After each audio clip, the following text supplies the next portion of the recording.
বন্যাকালে অক্লান্ত পরিশ্রম করে মানুষের কাছে পরিষেবা পৌঁছে দিয়েছেন মানিকচক ব্লক স্বাস্থ্য বিভাগের কর্মীরা।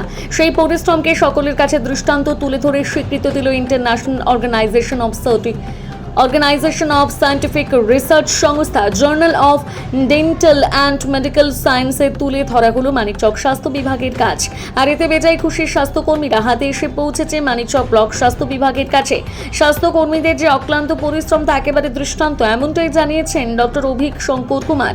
2024 এবং 25 সালে পরপর 2 বছর বন্যায় প্লাবিত হয়েছে মালদার মানিকচক ব্লকের বিস্তীর্ণ এলাকা। বিশেষ করে ভূতনিচরের লক্ষাধিক মানুষ যে বন্যায় সবচেয়ে বেশি প্রভাবিত হয়েছে। আর এই বন্যা পরিস্থিতি পরপর 2 বছর অক্লান্ত পরিশ্রম করে গেছে মানিকচক ব্লক স্বাস্থ্য বিভাগের সমস্ত স্তরের কর্মীরা। মানুষের কাছে স্বাস্থ্য পরিষেবা দিয়ে দৃষ্টান্ত নজির করেছে। শুধু হাসপাতাল না, এটা ব্লক এবং জেলা স্বাস্থ্য দপ্তরের একটা মিলিত উদ্যোগ আর কি। ধরুন স্বাস্থ্য ভবনের আমাদের স্যারদের আর কি হেল্প আমরা প্রচুর পেয়েছি। International organisation of scientific research, এদের একটা ওই journal of dental and medical sciences হয়, তো এটা ইউএস বেস একটা জার্নাল।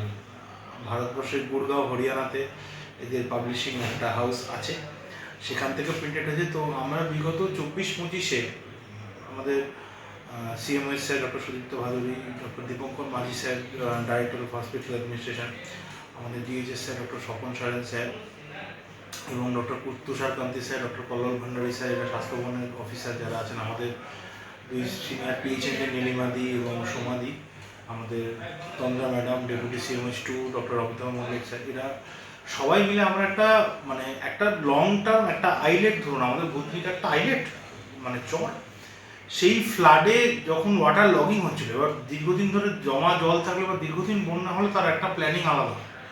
তো এই ধরনের এক্সাম্পল খুব কম আছে বা নেই, এটা কোথাও নথিভুক্ত হয়নি। তো প্রথম বছর 1.5 মাস পরে বা 2 মাসের পর 2 বছরের যে বন্যায় আমরা যে কাজটা করেছি স্বাস্থ্য দপ্তরে, তাতে দেখা গেছে লং টার্মে বা শর্ট টার্মেও ফ্লাডে স্ট্যাগনেশন ওয়াটার বা ফ্লাডের জন্য কোনো পেশেন্টের হেলথ রিলেটেড ইস্যু হয়নি।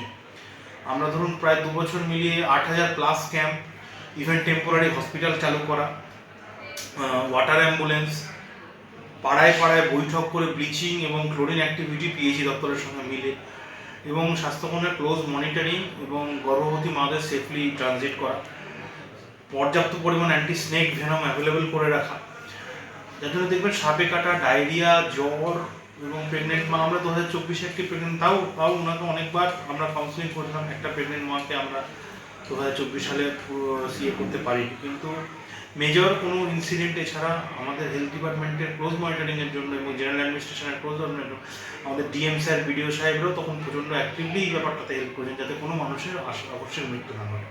সেই কাজের একটা স্বীকৃতি দিয়ে আমাদের এই জার্নালে আর কি ইউএস বেস রিসার্চে, এবং এটা আসার স্বাস্থ্যভবনে কিছুদিন বাদে মডেল হিসাবে আপনার ওয়েবসাইটেও শো করা হবে। স্বাস্থ্যভবনের ওয়েবসাইটে যে যদি কোথাও লং টার্ম বন্যা হয়, তাহলে সেখানে হেলথ ডিপার্টমেন্টের কীভাবে কাজ করা উচিত মানুষের শরীর ঠিক রাখার জন্য, স্বাস্থ্যের উপর, এটাই মেন কথা।